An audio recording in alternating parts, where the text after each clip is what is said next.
Here we go, master decision. Ndani go representing Nana Mr. Dio. Eyo mali kwita say Lai kwanisi kama baby Barbaba vade Dai kuigira ndeke Life ya kanaka kuna simbaide Karika Saturday ni chitik mapopo mahandi Nande kwa uno dande Kwa imarino simbisa rudo simende Zoita munande Shima flowers shima chocolate Uizuwa sina manje Dika wana zesesha uno dapa sina cha uno shaya Naida kuti wewe ukare pandugara Nichadikitira se murume chamuka nchirima pakuchanaya Gire veduvana ndoda kuti uve murura wa mama Vane zvikwama zvinotova vanoti maronda emoyo mari inotova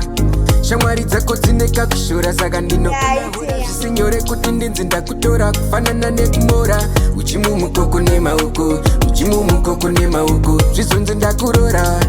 vanoti ndozviroto vari kunwa mvura nefokozo vatega pamafoto patyachata ndakukanda pakicheniwo bika sadza chindenamatira uchinyaradza kanhana tane mwana kana mwari varopafadza kana mama zvichavafadza madogorota ndakarara ndinofara ukandichoda-choda smaili mahara nemadhara vari kutsoma-tsoma dauri wangu chimandara ndozviponda-ponda ndisi kukuvhara ndiri kuronga-ronga ikawana zvese zvaunoda pasina chaunoshaya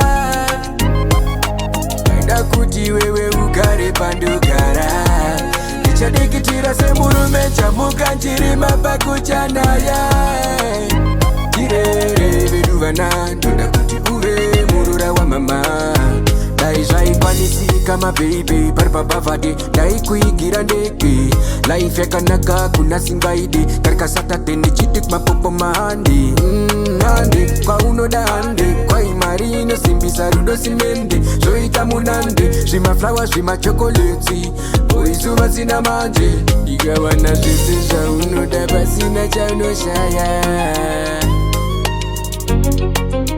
Gari pandugara Alright Mukanchirima pakuchanaya Mali beat And then the good representing